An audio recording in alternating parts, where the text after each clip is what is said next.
pendapat saya terkait dampak positif menikah muda itu mungkin untuk ranah akidah itu lebih kepada kita sebagai pelaku itu tidak mendapatkan dosa atau jauh dari zina. Jadi bisa dibilang kalau menikah muda atau menikah dini itu menjauhkan kita dari banyak sekali dampak atau hasutan-hasutan setan terkait perbuatan zina yang akan kita lakukan dalam hubungan haram atau pacaran. Jadi di saat kita menikah, di saat kita menikah muda, di saat kita menjalin rumah tangga, itu kan sebuah ikatan yang halal. Jadi mungkin lebih bisa terhindar dari banyaknya hasutan-hasutan untuk berbuat yang tidak-tidak. Untuk dampak negatifnya sendiri mungkin banyak sekali kasus-kasus di Indonesia, kasus-kasus perceraian di mana pelakunya itu adalah anak-anak remaja atau anak-anak berumur di bawah 20 tahun. Itu kenapa? Karena mungkin di saat kita memutuskan menikah dengan usia yang belum matang, itu kita susah sekali untuk mengontrol emosi, masih sama-sama egois, masih sama-sama ingin menang sendiri. Jadi mungkin perkara kecil dalam rumah tangga itu masih bisa diperdebatkan dengan sangat lama. Terus juga mungkin kalau menikah dini atau menikah muda itu masih belum stabil ekonomi. Jadi untuk membina suatu rumah tangga mungkin memerlukan kestabilan keuangan. Mereka yang mungkin menikah muda itu belum tentu memiliki tabungan atau finansial yang stabil. Jadi mungkin akibat dari itu nanti adalah kecukupan bahan baku rumah tangga yang tidak bisa terpenuhi.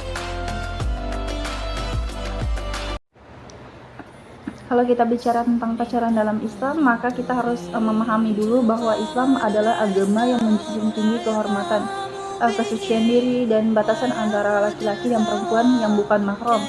Dalam konteks ini, pacaran yang dimaknai sebagai hubungan non-mahram yang melibatkan perasaan cinta, komunikasi intens, hingga interaksi fisik, itu secara tegas bertentangan dengan prinsip-prinsip syariat Islam. Dalam Al-Quran sendiri, Allah Subhanahu wa Ta'ala sudah mengingatkan secara eksplisit dalam surah Al-Isra ayat 32. Janganlah kamu mendekati zina, karena zina itu adalah perbuatan yang keji dan jalan yang buruk.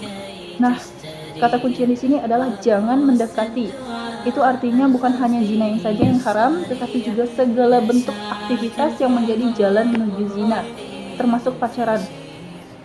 Di sisi lain, Rasulullah SAW juga sudah mengingatkan dalam hadis-hadis sahih tentang larangan khawat, larangan menyentuh lawan jenis dan interaksi yang menimbulkan fitnah. Bahkan beliau bersabda, tidak ada seorang laki-laki berduaan dengan wanita kecuali yang tujuannya adalah setan.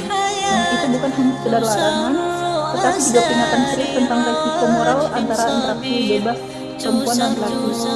Nah, tapi tentu kita juga tidak bisa menutup mata ya terhadap realitas sosial hari ini.